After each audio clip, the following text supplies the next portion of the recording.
Hello, good evening. It's been a long time, and I'm back with another video. As I told you, one of my recent books of poetry called Footnotes of History, A Tale of the Mahabharata, has recently come up. It has been published by BecomeShakespeare.com from Mumbai, and this is the book that I have with me. It's available on Flipkart, Amazon, and it's available all the world over thanks to their robust distribution system.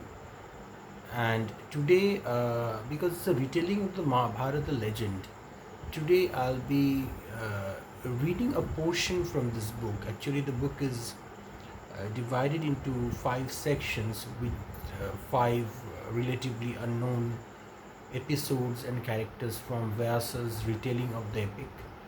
So it's about a character called Bhanumati. Now, Bhanumati was actually the chaste wife of Duryodhana, and she actually finds very little mention in the epic by Vyasa. Uh, Mahabharata basically is a tale of Draupadi's revenge on the Kaurava clan through her five husbands. But then the problem with Mahabharata is that uh, Bhanumati, that is the chaste wife of Duryodhana, uh, whom I have addressed as the Draupadi of the Kaurava side, finds very little mention. So this portion of the book called Bhanumati's agony details what actually happened to Bhanumati when she saw that the war was raging on. Her own sensations, her own beliefs, her own sorrows and sufferings and the tribulations that she has to undergo when the war was going on. So I'll not be reading the whole section because it is very long. I'll just start with a bit of the first few lines. So it goes like this. The loveliest on the Kaurava side, the Draupadi of the clan, the sweet smelling, graceful, sorry, wide hipped, beautiful, one with free smiles, stopped though now. Forcefully plucked from her garden of Kalinga, she now decorates the Kuru clan and sometimes regrets. Hesitant initially,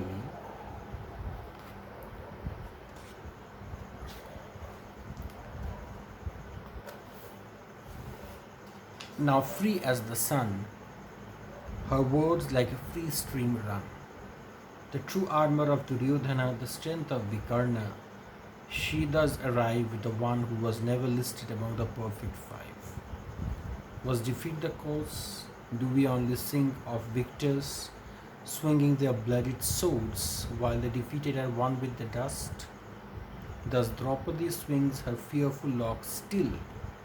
And this has the reference to Draupadi being disrobed in the hall during the game of dice, and her vow that she is not going to tie her hair until and unless all the Kauravas are dead, especially Dushasana, who tried to disrobe her. Thus Draupadi swings her fearful locks still, and Bhanumati weeps to her heart's will. Diminished now in stature, all her former glory gone, she awaits the time when all shall run into waste. Sages write for this near extinct lady now, while somewhere the fearful war of Kurukshetra still wages on. Her 70 brothers in law all gone, her son Lakshman eager for combat. Now, Lakshmana was actually the son of Duryodhana and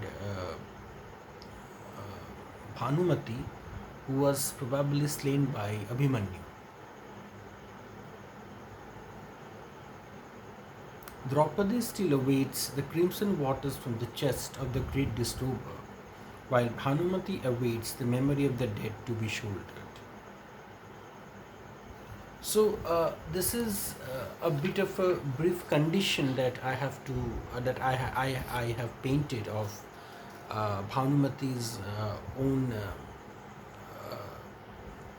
mental condition during the war when the Kurukshetra war was going on, because when the Kurukshetra war was going on, basically we come to know about Par, the Pandavas, you know,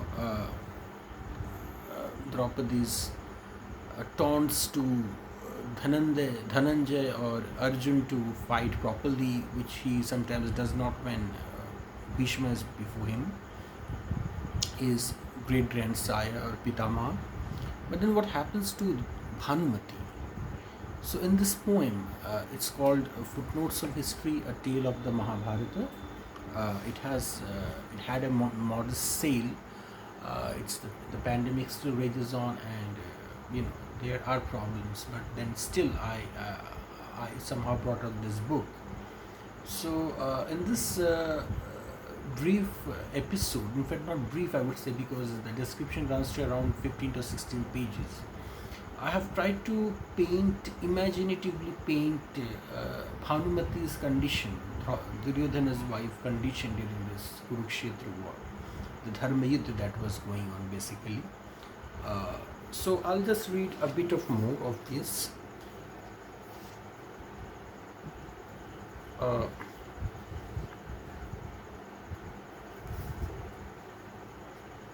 The great funeral pyre rages, the sandalwoods burn. Bhanumati has no time to churn within or run. Those tearful eyes, the unkempt locks, disheveled hair, the white lips narrowed. The messenger of gods, sage Narada's descriptions for her are these. For her these are now. Walls weep blood, the floor exude flames. She sees the pious and yet not exclaims.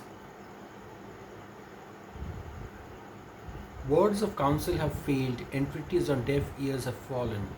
Bhishma's passions now cool, Vidura has already resigned, and Shakunis dies fools. Dushasana is his brother's shadow, and so will remain within his marrow.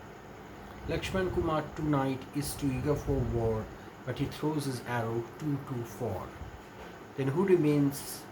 Which one shall know her lot? One stolen, now beaten, now a shadow. She will not run away, she will not move a jot. For Bhanumati, pens weep and papers melt. Then how to record her tale when expressions with a sorrowful face are dealt? In the company of conquering men, women sometimes resign. Jasmines naturally fade when thorns choose to die. So, with an ironic note, I have ended this episode of Bhanumati. It's called Bhanumati's Agony. Bhanumati, the pious, chaste wife of the Kaurava Duryodhana. It's really staggering to see that many characters in the Mahabharata are not given the due share by Vyasa or anybody who wrote the poem basically, because it is quite natural that if it is the work of a human hand, which it is, then it becomes very difficult to give everybody a kind of a place in the story. But nevertheless, I have tried my best. So the book is called Footnotes of History, a tale of the Mahabharata. This book basically took around 5 years of my precious time. Obviously, time, why my precious time? Time is a precious commodity, my friends, and time is money, time is everything. Time is a tyrant, time is a great friend. So if you have not ordered the book, I would urge you all to order the book. People who are interested in mythology, in Mahabharata, Ramayana, the Indian epics, is there on Flipkart, Amazon, and all major e-commerce sites. Is there on Snapdeal and everywhere. So I hope you are all well. I'm sure you're doing great. The pandemic still rages on, my friends, and let's pray that it gets over very soon. Vaccines are already near the corner, but obviously be very careful when you go out. Have your masks handy with you, and there is nothing more that we can do and we can say. Thank you all for listening to this video. I'll be back. I know it's been over 3.5 to 4 months before I could really post a video. But then I'll be back with some other readings of the poem, and till then, stay tuned. Good night to everyone.